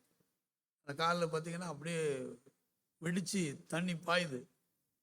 சொன்னார், என்ன ட்ரீட்மெண்ட் எடுக்கலையான்னு. எல்லா ட்ரீட்மெண்ட்டும் பார்த்தாச்சு, ஒரு ட்ரீட்மெண்ட்டும் வேலை செய்ய மாட்டேன். டாக்டர் என்ன சொல்லிட்டான், காலை வெட்டியை தூக்கிடியா அப்படின்றார். அப்படி அதுக்கப்புறம் அவருக்கு சில காரியங்களை சொல்லி ஜெபம் பண்ணுறதுக்காக கடவுள் ஒரு வாய்ப்பு கொடுத்தார். அப்போ நான் சொன்னேன், கடவுளுக்கு உங்களை மனசை கொடுத்துருங்கன்னு. அவர் சொல்லார், எத்தனை அரிசி வேணும், எத்தனை மூட்டை அரிசி வேணும். உடனே எவ்வளோ ஜனங்க வர்றாங்க, சோறு போடுறீங்களா, அரிசி கொடுக்குவா, இல்லை டொனேஷன் கொடுக்குவா, டொனேஷன் புக்கு எடுத்துனுவாங்க, அது வாங்க, ஒன்றும் வேணாம். இப்போ கடவுளுக்கு யார் வேணும்? நீ தான் ஏன் வேணும்? உன் மனசு தான் வேணும். நீ என்ன சொல்கிற, துட்டு கொடுக்குவா, பணம் அது கொடுக்குவா, இது கொடுக்குவா, செக்கடி தரவா, ஒன்றும் வேணாம். கடவுளுக்கு தான் வேணும். இப்போ நான் என்ன பண்ணலாம், இல்லை செக் எழுது எல்லாத்தையும் வாங்கிட்டு வரலாம் அப்படின்னு நான் செஞ்சால் நான் என்ன ஒரு முட்டாள் இருக்க மாட்டான். நான் சொன்னேன், ஒன்றும் தேவை கிடையாது. இல்லை நான் இன்றைக்கி ஒரு பட்னியாக இருக்கிறேன், நானாக பாஸ்டிங் போட்டால் தான் பாஸ்டிங்கு, கடவுள் எல்லாம் தான் கொடுக்குறாரு, அதை பற்றி ஒன்றும் இல்லை. நீ முதல்ல மனம் திரும்ப, கடவுளுக்கு ஒன்று கொடு. இதோ நான் வாசல்படி கதவை தட்டுறேன்னு சொல்கிறாருல்ல, நீ மனசை திறந்து பாறேன், மனசை குடியா. இதுதான் கடவுள் கேட்குறாரு. இதை உணராமல் இருக்கிறாங்க. ஆனால் பவுல் சொல்லும் போது அவ்வளோ அழகாக நமக்கு எழுதி வச்சு என்ன சொல்றாரு, இந்த தைரியமாகவே குடியிருந்து தேகத்தை விட்டு குடிப்போம், கர்த்தரிடத்தில் குடியிருக்கும் நான் விரும்புகிறேன் அப்படி சொல்கிறேன். அடுத்தாக பார்க்கும்போது 355வது குறள், எப்பொருள் மன்னிக்கணும் 356 நான் சொல்ல வர்றது, கற்றீண்டு மெய்ப்பொருள் கண்டார் தலைப்படுவர் மற்றீண்டு வாரா நெறி. கற்றீண்டு மெய்ப்பொருள் கண்டார் தலைப்படுவர் மற்றீண்டு வாரா நெறி. மெய்ப்பொருளை விளக்கும் நூல்களை கற்று மெய்ப்பொருளை உணர்ந்தவர் பொய்ப்பொருள் தன்னை அடையாதவாறு வழியை அடைவர் அப்படின்றார். அப்போ இந்த உலகத்தில் நம்ம வாழும் பொழுது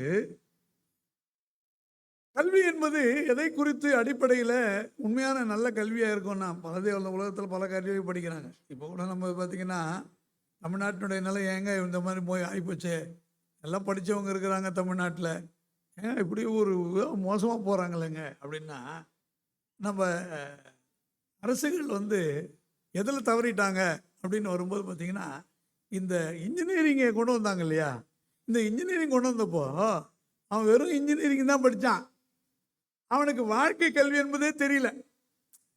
அப்போ என்ன ஆயிடுச்சுன்னா, அவனுக்கு தமிழ் கிடையாது, அவனுக்கு இங்கிலீஷும் கிடையாது, அந்த மொழி பாடமே கிடையாது அவனுக்கு. அந்த மொழி பாடம் தெரிஞ்சால் தான் வரலாறு தெரியும். அப்போ அந்த வரலாறு தெரிகிறதோட அவன் எப்படி வாழணும்னு தெரியும்.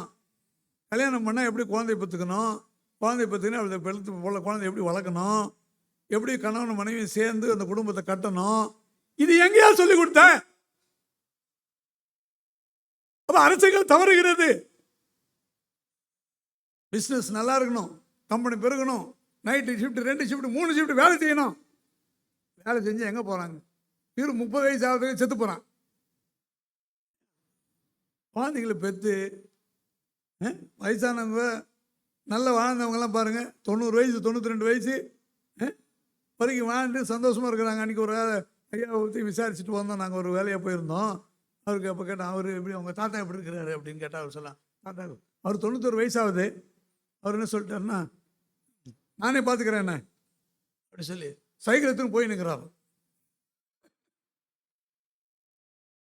ஆனால் இந்த காலத்தில் பிறந்திருக்கவங்களாம் பாருங்கள், ஆளுங்களை காணும். 30 வயசு 35 வயசு தானே பண்ணுறானுங்க. என்னங்க காரணம்? அவருடைய சிந்தனையில் செயல்பட வேண்டிய, அவனுக்கு கொடுக்கப்பட வேண்டிய அந்த அடிப்படையான இந்த ஆன்மீக கல்வி என்பது உள்ள போல.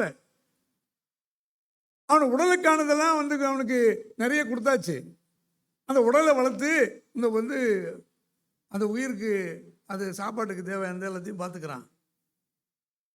ஒரு போக பொருளாக அவனுடைய வாழ்க்கையை அந்த உலகத்தை பயன்படுத்த ஆரம்பிச்சிட்டான். ஆங்கிலத்தில் சொல்லுவாங்க, இது என்னது, எக்ஸ்ப்ளாய்டிங் வேர்ல்டு. இது எல்லாம் என்ன நுகர்பொருளாக தான் இருந்துகிட்டு இருக்கு. அவன் பார்க்கறதெல்லாம் அது எப்படி நுகர்பொருளாக தான் தெரியுது உலகத்தில். ஆனால் சக மனிதனையும் அவன் ஒரு நுகர்பொருளை தான் பார்க்குறான். தான் நுகர்வதுக்கு எப்படி அப்படின்னு இது இதுவாகுமான்னு பார்க்குறான். அப்போ இந்த உலகம் என்ன ஆயிடுச்சு, ப்ராக்டிக்கலாக வாழ்கிறதுக்கு உண்டான எதுவும் இல்லாமல் போயிடுச்சு. காரணம் அந்த அடிப்படை கல்வி இல்லாமல் போனதுனால. அதனால் தேவை தான் இதெல்லாம் படிக்கணும். ஆனால் படிக்க வேண்டியதை படித்து கிடைக்கலன்னா வாழ்க்கை அவுட்டு. படிக்க வேண்டியது முதல்ல படிக்காமல் போயிடுச்சு. எல்லா சாசனத்தையும் படித்த, இந்த சாசனத்தை படிக்காமல் போயிட்டியப்பா. நீச்சல் சாசனத்தை, பிறவி பெருங்கடல் நீந்துவர் நீந்தார் இறைவனடி சேராதார். ஆனால் இந்த உலகத்தில் உனக்கு இருக்கிறதான பிறவி கடல், அதை நீ நீந்தலன்னா, கடவுளுடைய பாதத்துக்கு போகலன்னா நீ நீந்த முடியாது. அவனுடைய வாழ்க்கையில் நீ அறியாமலே உனக்கென்று வளர்ந்திருக்கிறான் இந்த பிரச்சனைகளை மேற்கொள்வதற்கு நீ கடவுளுடைய துணையை தேடாத வரைக்கும் உனக்கு விடுதலை வரப்போறதில்லை. அப்படி யார் தேடிடுறானோ, அவள் பாதத்துக்கு போயிடுறானோ, அவன் அதை கடந்துருவான். அதுதான் இங்கே சொல்லப்பட்டிருக்கு. இந்த உண்மையை நீ புரிந்து கொள். உன்னை நீ ஒப்பு கொடுக்க வேண்டிய டைமு நேரத்தில் காலத்தை வீணடிக்கக்கூடாதுன்னு சொல்லப்பட்டிருக்கு. அதனால் இந்த செய்தி நமக்கு தெளிவாக நமக்கு கொடுக்கப்படுது.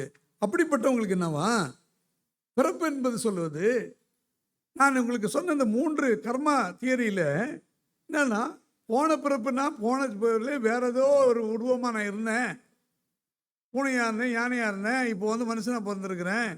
அப்போ பிறத்தில் இருக்குது மானிடனாய் பிறத்தில் இருக்குதுன்னா, அப்போ மனுஷனாக பிறக்கிறதுக்காகவே இப்போ இன்னொரு தடவை எடுக்க முடியுமா? கடைசி பிறப்பே மனுஷ பிறப்பு அப்படி அவங்க சொன்னாலும் அந்த தியரியில் கடைசியாக பிறக்கிறது மனுஷனாக பிறந்துவான், அவ்வளோதான். அதுக்கப்புறம் அவனுக்கு நியாயத்தீர்ப்பு தான். அப்போ மனுஷனாக பிறந்துட்டல்ல, இனி இன்னொரு பிறப்பு கிடையாது உனக்கு, இதோட உனக்கு நியாயத்தீர்ப்புங்கிறது தான். அப்போ முடியாது. மனிதன் ஒரே நேரம் மறிப்பது பின்பு நியாயத்தீர்ப்படைய அவனுக்கு நியமிக்கப்பட்டிருக்கிறது என்று எழுதப்பட்டிருக்கிறதை நாம் காணும் பொழுது, நீ இதை விட்டு வேறவங்களும் தப்ப முடியாது. போன பிறவியில் நான் மரமாக இருந்தேன், மண்ணாக இருந்தேன், எதுவாக இருந்தேன் இருந்துட்டு போயிருந்தேன்னு சொல்லி அதாவது சப்பக்கட்டு கட்டிக்கிட்டு இருக்கிறாங்க. அது எதுக்குன்னா அடுத்தவனை கீழே வச்சு மேலே ஏறி உட்காரத்துக்கு தான் பயன்படும், வேற ஒன்றுக்கு உதவாது. போன பிறவியுடைய பயன் என்பது அது நீ இருந்ததனுடைய பலன் அல்ல.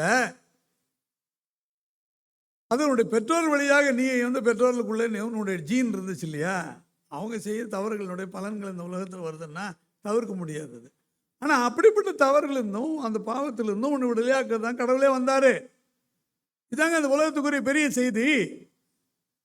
அதனால நம்ம இங்கே அந்த கருத்தை நம்ம பார்க்கும் பொழுது அப்போ பேர்த்துள்ள, அதாவது ஓர்த்துள்ளம் உள்ளது உணரின் ஒரு தலையா பேர்த்துள்ள வேண்டாம் பிறப்புனா, இன்னொரு முறை நீ பிறந்து நீ கஷ்டப்பட போகிறது கிடையாது, வேண்டியதும் கிடையாது.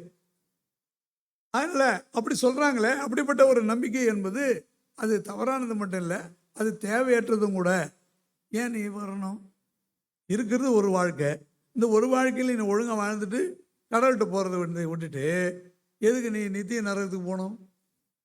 இல்லை சில பேருக்கு ஏன்னா இதெல்லாம் எதுக்கு தியரியில் யூஸ் ஆகுதுன்னா, எப்படியும் ஒழுக்கமாக வாழ முடியாது, இன்னொரு தடவை நமக்கு சான்ஸ் கிடச்சிதுன்னா செத்த பிறகு மறுபடியும் பிறந்து அடுத்த ஜென்மத்திலேயாவது நல்லவனை வாழணும்பா.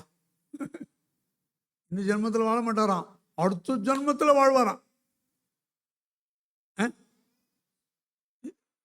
பணக்காரன் என்ன ஜெபம் பண்ண தெரியுமா? அதான் ஜெபம் பண்ணான். அந்த ஐஸ்வர்யா அந்த லாசருடைய விரலினுடைய நுனியில் விரலை தொட்டு ஒரு நாக்கில் விட சொல்லுங்களேன் அப்படின்னு. என் சகோதரன் 5 பேர் இருக்காங்களே, என்ன மாதிரி தான் வாழ்ந்துட்டு இருக்கிறான். அவனும் இங்கே தான் வருவான், நல்லாவே தெரியுது. ஏன்னா நான் அப்படி தான் வாழ்ந்து இங்கே வந்துட்டேன். அவனும் இங்கே தான் வருவான் பொழுது. இந்த நரகத்தில் வேதனையில் அவன் வரக்கூடாது, போய் கொஞ்சம் சொல்லுங்க அப்படின்னு ப்ரேயர் பண்ணுறாங்க. உலகத்தில் ப்ரேயரை பண்ணாதான் செத்த பிறகு ப்ரேயர் பண்ணுறான். அத்தனை பேரும் பண்ணுவான். இது வரைக்கும் கேட்காதான் அப்பெல்லாம் கேட்பான். கடவுளை நீ இப்போ சொல்ல மாட்டான், அப்போ சொல்லுவான். அப்போ ஆண்டவர் சொல்றாரு, உங்களை நான் அறியேன், நீங்க யாரும் எனக்கு தெரியாதுன்னு வரான். தெரியலையா? என்ன ஆண்டவரே, என்ன தெரியுமே, நாங்கள் என்னெல்லாம் நாங்கள் பாடு இதுவெல்லாம் பண்ணியிருக்கிறோம், அதை தூக்கணும் இதை தூக்கணும், அதை செஞ்சோம் சொல்ல. அக்கிரம செய்கைக்காரரே, என்னை விட்டு அகன்று போங்கள் என்று சொல்லுவாராம். அந்த நிலைமை வராமல் இருக்கணும்னா இப்போதே என்ன பண்ணணும்? மனம் திரும்பணும், அல்லது உன்னுடைய மனசுக்குள்ளே ஒரு மாற்றம் ஏற்படணும். இங்கே சொல்லப்படும் போது யோவான் 8:32 சத்தியத்தை அறிவீர்கள், சத்தியம் உங்களை விடுதலையாக்கும் என்றார். அப்போ அந்த சத்தியம்னா என்ன? அந்த உண்மை என்ன? இந்த ட்ரூத் என்னது? கடவுள் மனிதனாக வந்தார், அவர் சரீரத்தில் என்னுடைய வேதனைகளை சுமந்தார், அவர் சரீரத்தில் வந்தாருங்கிறது தான் சத்தியம். அப்போ வானத்தை பூமி உண்டாக்கின கடவுள் பாவம் இல்லாதவராக இந்த உலகத்தில் வந்தார். அதில் எல்லா பாவத்தையும் அவர் சுமந்து எல்லாரையும் விடுதலை ஆக்கிட்டார். இதுதான் சத்தியம். அதை நம்புறவங்களுக்கு விடுதலை. அதனால் இந்த சத்தியத்தை அறிவீர்கள், சத்தியம் விடுதலை ஆக்கிடும். அப்போ இந்த சத்தியம் என்னது? கடவுள் மனிதனாக வந்தார், அவர் என் பாவத்தை சுமந்தார், எனக்கு விடுதலை கொடுத்துறாரு அப்படின்றத நம்பி ஏற்றுக்கொள்கிற போது தான் அது சத்தியம். தாத்தா பாட்டன் சம்பாதிச்சு வச்சது நீ கிளைம் பண்ணி போய் கேட்டு உனக்கு கிடைக்குது இல்லை, ஆசீர்வாதத்தில் பங்கு கிடைக்கிறதுக்காக நீ வேலை செய்கிறியே, இப்போ நீ என்ன செய்? சரி, அது உங்கள் தாத்தா பாட்டன் முப்பாட்டன் உனக்கு உலகத்தில் வாழ்கிறதுக்கான தேவை வச்சுருந்தா அதனை கேட்டு வாங்கி பயனடைகிறது போல அவங்க தேடி வைக்க முடியாத ஒன்று. அது என்னன்னு சொன்னால், ஏன்னா அவங்களும் பாவத்தில் பிறந்தவங்க, அதனால் முன்னோருடைய பாவம் அவங்களுக்கு வந்துடுச்சு. அந்த அந்த முற்பிறவி பயன் என்பது உனக்கு வராமல் இருக்கணும்னா நீ ஒன்று என்ன பண்ணுன்னா, அந்த போன பிறவிலே வந்த எல்லாத்தையும் பாவத்துக்கும் சேர்த்து அந்த பாவ மூட்டையை தானே சுமந்துக்கிட்டு உனக்கு விடுதலை கொடுத்துருக்கிறாரு. அவரை நீ என்ன பண்ண? தெரிஞ்சுக்கோ, நம்பு. அதுக்கு பேர் தான் சத்தியம். இந்த உண்மையை தாங்க சொல்லியிருக்கேன். அடுத்ததாக சொல்லும்போது நீங்கள் 1 யோவான் 3:9 தேவனால் பிறந்த எவனும் பாவம் செய்யான், ஏனெனில் அவனுடைய வித்து அவனுக்குள் தரித்திருக்கிறது, அவன் தேவனால் பிறந்தபடியினால் பாவம் செய்ய மாட்டான் என்று சொல்லப்பட்டது. அப்போ மறுபடியும் அந்த பாவம் என்பது மறுபடியும் பிறக்கணும். ஆண்டவர் இயேசு சொல்றார், நீ மறுபடியும் பிறவாவிட்டால் தேவனுடைய ராஜ்யத்தை காண மாட்டாய் என்று நிக்கதேமுவுக்கு சொன்னார். நீ மறுபடியும் பிறக்கணும்னா எப்படி பிறக்கிறது?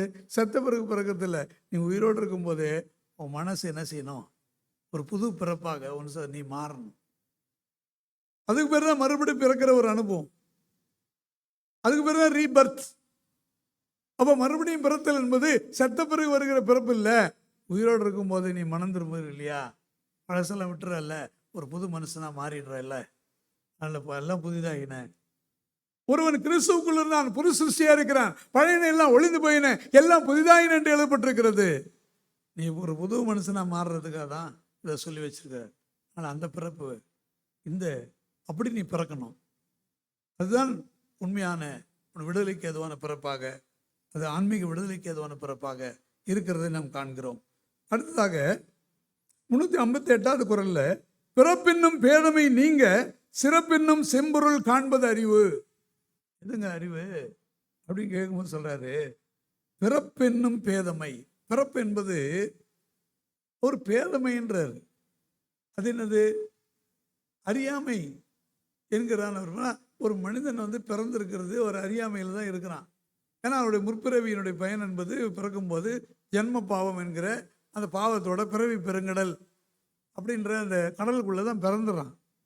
அது அவனை என்ன செய்யுது அப்படின்னா, ஒரு ஒரு ஒரு அறியாமைக்குள்ளே அவனை வச்சிருக்கு. அவன் என்ன செய்கிறான்? எல்லாரும் போல, என்னப்பா உங்கள் வீட்டில் வச்சிருக்கிற நீ உன்னுடைய செல்லப்பிராணிகள் எல்லாம் கையில் வச்சு நல்லா கொஞ்சிக்கிட்டு இருப்பாங்க. யாருன்னு பார்த்தா குழந்தை இல்லை, நாய்க்குட்டியை. அதை விட நீ என்ன சிறப்பானவன் நீ? அதுவும் என்ன செய்யுது?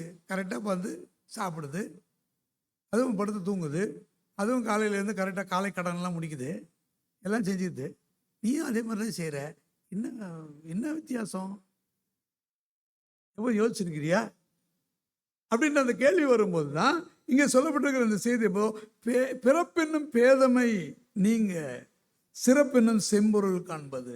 அப்போ எது சிறப்புங்க அப்படின்னா, இது எல்லாருக்கும் சம்பவிக்கிறதா, உனக்கும் சம்பவிக்குது. எல்லாம் சாப்பிடுது, மிருகமும் சாப்பிடுது, மனுஷனும் சாப்பிட்றான், அதுவும் தூங்குது, நீயும் தூங்குற, அதுவும் கடன்களை முடிக்குது, நீயும் செய்கிற. ஆனால் இப்படியே வாழ்க்கை போயிட்டு இருந்தா என்ன பயன்? அப்போ பிறவி பயன் என்பது, நீ இந்த உலகத்தில் பிறந்த நீ உண்மையை நீ கண்டுபிடிக்கணும். நீ எதுக்காக பிறந்தவன் இல்லை, நீ உண்மையை கண்டுபிடிக்கணும். செம்பொருள், மெய்ப்பொருள். அப்போ அந்த மெய்ப்பொருள் என்கிற செம்பொருள் என்னது அப்படின்னு கேட்டா, இந்த உலகத்தை செம்மைப்படுத்துவதற்காக, இந்த உலகம் முழுவதும் இருக்க மக்களுக்காக தன்னையே, தன்னுடைய உயிரையே, ரத்தத்தை சிந்தினார் அவர் தான். அதான் செம்பொருள். நல்ல பட்டப்பட்டையாக தீட்டி வச்சிருக்கு. ரத்த ரத்தமாக இருக்குது. இயேசுவின் ரத்தம் சகல பாவங்களை நீக்கி நம்மை சுத்திகரிக்கிறது. அப்போ நம்முடைய பாவங்களை நம்ம கழுவி நம்முடைய அக்கிரமங்கள் நீங்க நம்மை சுத்திகரித்து நம்மை புதிதாக்குகிறதான ஒரு ஒரு ஒரு மாற்றத்தை ஏற்படுத்துகிறதான, ஒரு புது மக்களாக மனிதர்களாய் மாற்றுகிறதான, ஒரு புது வாழ்க்கையை தருகிறதான அந்த நிலையை நீ அடையணும். அப்படி பிறக்கிறதுக்கு தான் அந்த அறிவு அப்படின்றார். ஸோ ஒரு மனிதனுக்கு கொடுக்கப்பட்டிருக்க அறிவு செம்பொருளை காண்பதற்காக. அது எதில் வருதோ, எதுலேருந்து வரும்னா, பிறப்பு என்கிற பேதமை என்கிற. சில பேர் நினச்சிட்டு இருக்கிறான், நான் பிறந்துட்டேன், மறுபடியும் பிறப்பேன், போன பிறவி, இந்த பிறவி, அடுத்த பிறவி அப்படின்னு சொல்லிட்டு இப்படி நினைக்கிறான்ல, இதுக்கு பேர் தான் பேதமை. இது முட்டாள்தனம். போன பிறவி, இந்த பிறவி, அடுத்த பிறவி என்பது முட்டாள்தனமானது. பிறப்பு ஒரு முறை தான். அம்மா வயிற்றில் தான் பிறக்க முடியும். பிறப்புக்கும் எல்லா உயிர்க்கும் சிறப்பவா செய்தொழில் வேற்றுமையான். ஆனால் நீ எல்லாம் பிறக்கிறப்பா. ஆனால் பிறப்பு என்பது எல்லாருக்கும் உரியது. ஒருந்துக்கும் ஆண்டவர் இது வச்சிருக்கிறாரு. ஆனால் எல்லாம் சமமாக தான் பிறக்கிறோம். ஆனால் நீ பிறந்துட்ட பிறகு அந்த அறியாமையினால அதே பிறவியில் இனி இன்னொரு பிறப்பு எடுத்துக்கலாம் அப்படின்னு சொல்லி நினச்சேன்னா, அது அறியாமை மட்டும் இல்லை, அது பேதமை. ஆனால் அப்படிலாம் நம்பிக்கிட்டு ஏமாந்துடாத, விட்டுறாத. ஒரு முறை தான் வாழ்க்கை, அடுத்த முறை பிறந்து பார்த்துக்கலாம் அப்படி சொல்லி உன்னை சப்பக்கட்டு கட்டி உன்னை முன்னேற விடாமல் பண்ணுவான். நீ இடம் கொடுக்காத. இன்னொரு முறைலாம் கிடையாது. இன்னைக்கு ஒரு சிலர்லாம் எப்படி தெரியுமா, நல்ல வேலை இருந்தாலும் சரி, வேலை கிடைச்சோடனே கெட்டு போயிடுவான். எனக்கு வேலை கிடைக்காம இருந்தால் ஒழுங்காக இருந்திருப்போம் பொழுது. கவர்மெண்ட் வேலை கழிச்சு ஆர்டர் கையில் கழிச்ச உடனே டாஸ்மாகில் கிடக்கிறான்லாம். வீட்டுக்கு வர்றதில்லை, ஒழுங்காக சம்பளம் கொடுக்கறதில்லை, கெட்டு குடிச்சே ஒரு ஆகிறான். கடவுள் எல்லாம் வச்சிருக்கிறாரு, கடைசியில் இப்படி இருக்கிறானே. இப்போ அவனுக்கு உணர்வு இல்லையா? மூளை வேலை செய்யலையா? சோறு தான் தின்றானா? சில பேர் கேட்பாங்கல்ல, உப்பு போட தான் தின்றியா எப்படிப்பா அப்படின்வாங்க. உண்மைதான், ஏன் அப்படி இருக்கிறான்? அப்போ அவனுடைய கட்டப்பட்டிருக்கிறான், அவன் அடிமையாக இருக்கிறான். அப்போ ஒரு மனிதன் தன்னையே வெல்ல வேண்டும். உன் மனசை நீ உன்னால கண்ட்ரோல் பண்ண முடியல. நீ யாருக்கு என்ன செய்ய போற? உன் மனசை உன்னால கண்ட்ரோல் பண்ண முடியுதா? உன் மனசை கண்ட்ரோல் பண்ண முடிஞ்சதுன்னா நீ வெற்றி உள்ளவன் தான். உன் மனசை கண்ட்ரோல் பண்ண முடியலையா, அப்போ நீ அடிமை தான். அப்போ என்ன பண்ணுவான் பிசாசு? உன்னை இன்னும் நல்ல வேலை வாங்கணும். ஆனால் நீங்கள் சொல்லப்பட்டிருக்கிறபடி 1 யோவான் 33 நானும் இவரை அறியாதிருந்தேன், இவர் இஸ்ரவேலுக்கு வெளிப்படும் பொருட்டாக நான் ஜலத்தினால் ஞானஸ்தானம் கொடுக்க வந்தேன் என்று சொல்லுகிறான். 1:29 வாசிக்கும் போது, மறுநாள் யோவான் இயேசுவை தன்னிடத்தில் வர கண்டு, இதோ உலகத்தின் பாவத்தை சுமந்து தீர்க்கிற தேவ ஆட்டுக்குட்டி என்றும், 1 யோவான் 1:7 அவர் ஒளியில் இருக்கிறது போல நாமும் ஒளியிலே நடந்தால் ஒருவரோடு ஒருவர் ஐக்கியப்பட்டிருப்போம், அவருடைய குமாரனாகிய இயேசுவின் ரத்தம் சகல பாவங்களை நீக்கி நம்மை சுத்திகரிக்கும் என்றும் அழகாக எடுத்து சொல்லு. அப்போ பிறப்பென்னும் பேதமை நீங்குவதற்கு சிறப்பு என்கிறதான செம்பொருளை நாம் அறிய வேண்டும். அப்போதான் அந்த பிறப்பு பிறவி என்கிறதான அந்த கடலை நம்ம கடக்க முடியும்.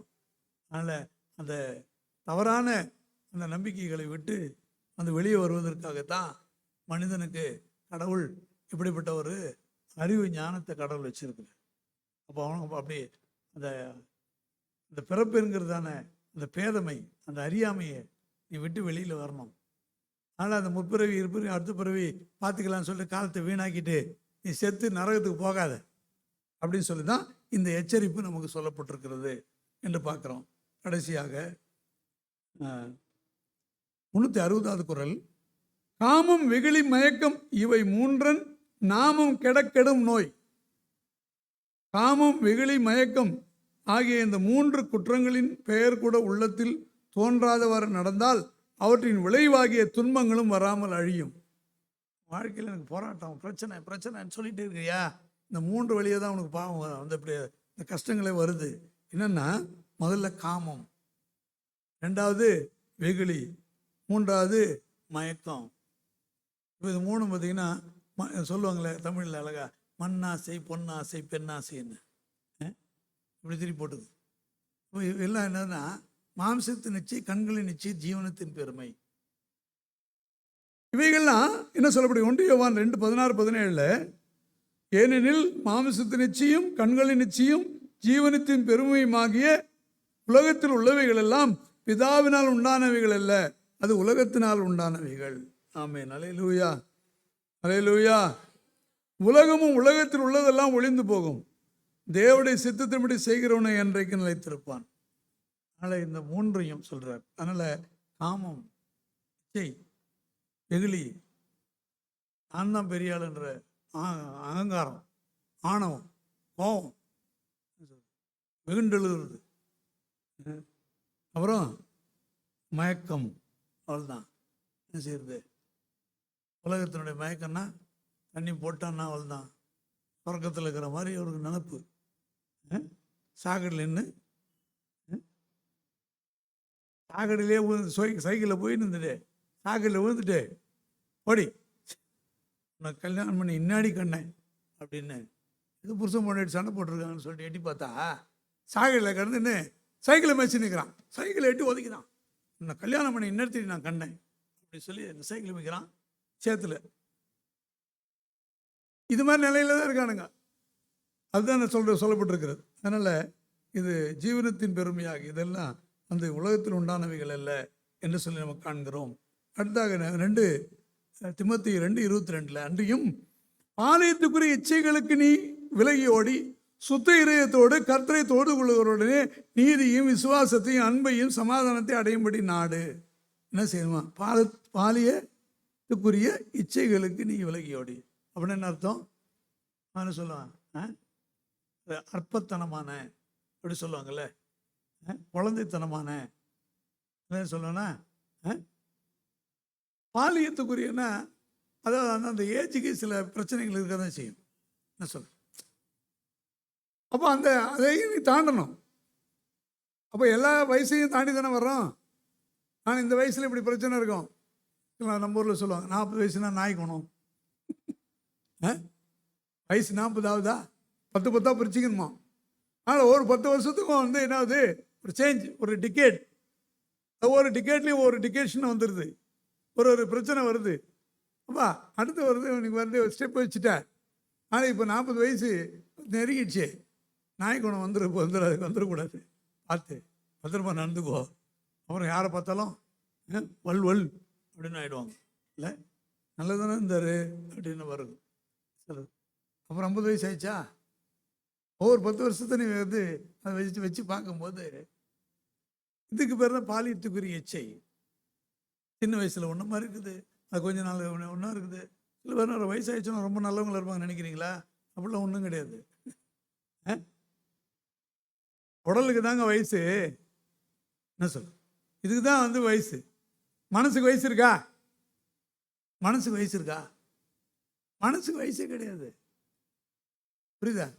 அதனால் என்ன ஆகிடும், எந்த வயசுலையும் ஒவ்வொரு அந்த காலத்துக்குரிய பிரச்சனைகள் வரதான் செய்யும். அதனால தான் சொல்ற, பாலியத்துக்குரிய இச்சைகளுக்கு நீ விலகி ஓடி உன்னை நீ காத்துக்கொள் என்று சொல்லுது. சுத்த இதயத்தோடு நல் மனசாட்சி பொருந்த உன்னுடைய வாழ்க்கையை நீ சீர்படுத்திக்கணும். அப்போதான் மெய்யுணர்வு வரும். அப்போ அந்த மெய்யுணர்வுக்காக தான் இவ்வளோ தூரம் சொல்லியிருக்கு. ஆனால் வேற எந்த பிறவிகளை வச்சுக்கிட்டு நீ ஏமாந்து போகாது. போன பிறவி இந்த பிறவி அடுத்த பிறவி இல்லை. அப்படியே ஒரு வேளை போன பிறவியுடைய வந்து உடைய ஜீனில் வர்றதா இருந்தாலும் நீ அதையும் ஜெயிக்கலாம். அது யாருடைய துணையோட தெரியுமா? உனக்காக வந்து தன்னையே பலியாக்கி இருக்கிறாரு. விடுதலை, அவர் கொடுக்குற விடுதலையை நீ ஏற்றுக்கொள்வதன் வழியாக. இதுதான் இங்கே சொல்லப்பட்டிருக்க செய்தி. எல்லா கண்களையும் விடுவோம், கத்தை நோக்கி பார்ப்போம். நன்றி இயேசுவே, அல்லேலூயா. நன்றி நன்றி நன்றி நன்றி. அல்லேலூயா அல்லேலூயா அல்லேலூயா அல்லேலூயா அல்லேலூயா அல்லேலூயா. நன்றி சொல்லாமல் இருக்கவே முடியாது, பல நன்மை செய்த இயேசுவுக்கு நன்றி நன்றி நன்றி என்று சொல்லி நான் துதிப்பேன், நாள்தோறும் போற்றுவே, நாள்தோறும் போற்றுவேன். நன்றி சொல்லாமல் இருக்கவே முடியாது, பல நன்மை செய்த இயேசுவுக்கு நன்றி நன்றி நன்றி என்று நான் துதிப்பேன், நாள்தோறும் போற்றுவே, தோறும் போற்று. எத்தனையோ நன்மைகளை களமாய் நன்றி சொல்வேன், எத்தனையோ ஏராளமாய் நன்றி சொல்வேன், அத்தனையும் நினைத்து நினைத்து நான் துதிப்பேன், ஆண்டவரை போற்றுவேன், அத்தனையும் நினைத்து நினைத்து நான் துதிப்பேன், ஆண்டவரை போற்றுவேன். நன்றி சொல்லாமல் இருக்கவே முடியாது, பல நன்மை செய்த இயேசுவுக்கு நன்றி நன்றி நன்றி என்று நான் துதிப்பேன், நாள்தோறும் போற்றுவே, நாள்தோறும். ஜெபிப்போம். அன்பும் இறக்கும்போது பரிசுத்த பிதாவே, ஆசைப்படுதான நாளுக்காக நன்றி.